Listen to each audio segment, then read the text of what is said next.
What's up, my ninjas? Coach Roger Crawl here. Got David Zicknick, and we're going to be going over some level 1 drills for MMA science. All right, we're going to get you started with a simple drill, the jab into the double leg takedown.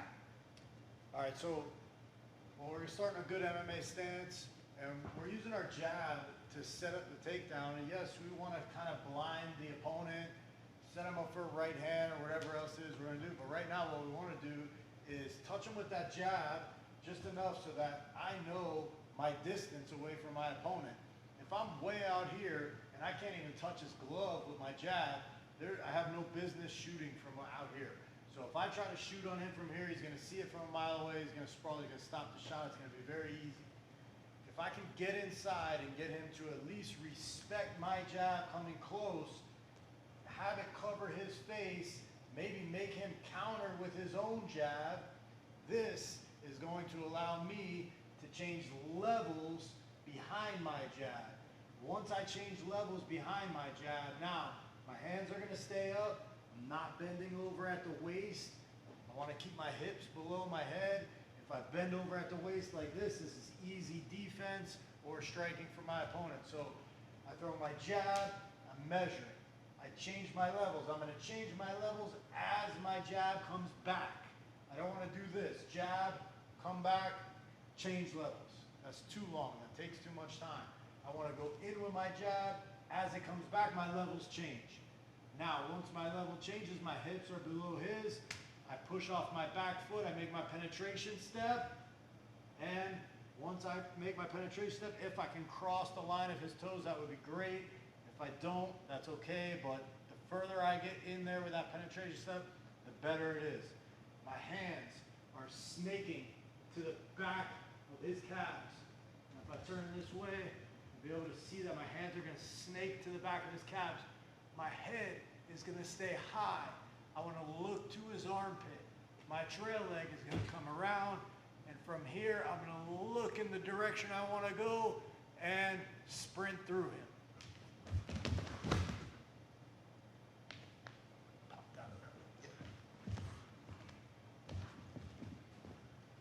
So, we're going jab. As the jab comes back, my level changes. I push off my back foot. I penetrate as deep as I can. Hands go behind the calves. Head stays high. Trail leg comes around.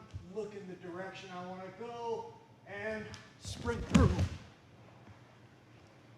You really want to turn and be able to sprint through them. This is going to be a max effort movement.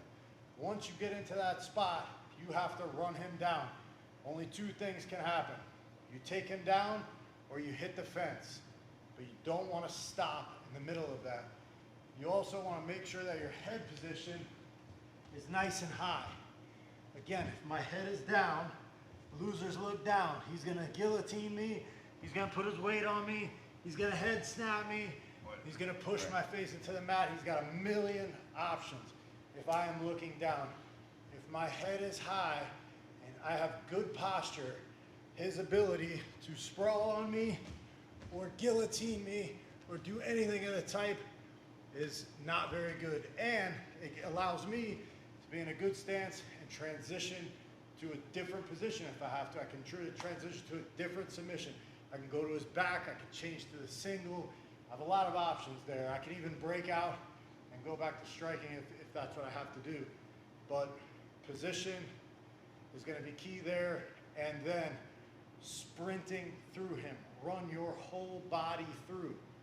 And don't forget, once you take somebody down, it's not just a takedown, it's a breakdown. So make sure you're driving him into the ground and settling into a good position, whether that's inside his guard or half guard or side control, wherever you end up. Make sure that you're breaking him down, settle into a good position, flatten him to his back, and then move on.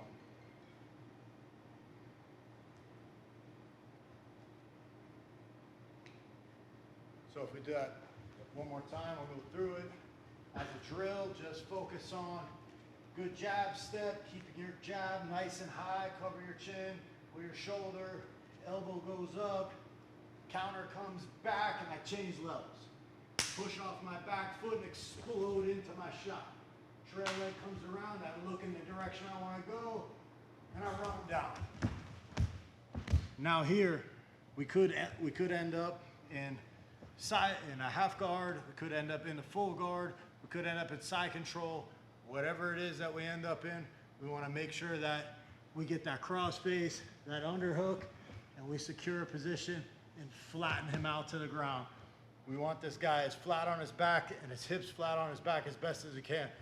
If he has that, if he's up on his hip and we end up here, this is better for him and not so great for me. So let's make sure that we finish this takedown. Just because you get somebody to their butt doesn't mean they're taken down. You have to score and pin them all the way to the floor with their hips down. So as a drill with your partner, you can just go back and forth, maybe 5 and 5 reps, 10 and 10, maybe back and forth. This could be a great conditioning drill too. If you just go, get up, one right after the other. Anything to add? That's it, man. Good work. We'll see you on the next drill, guys.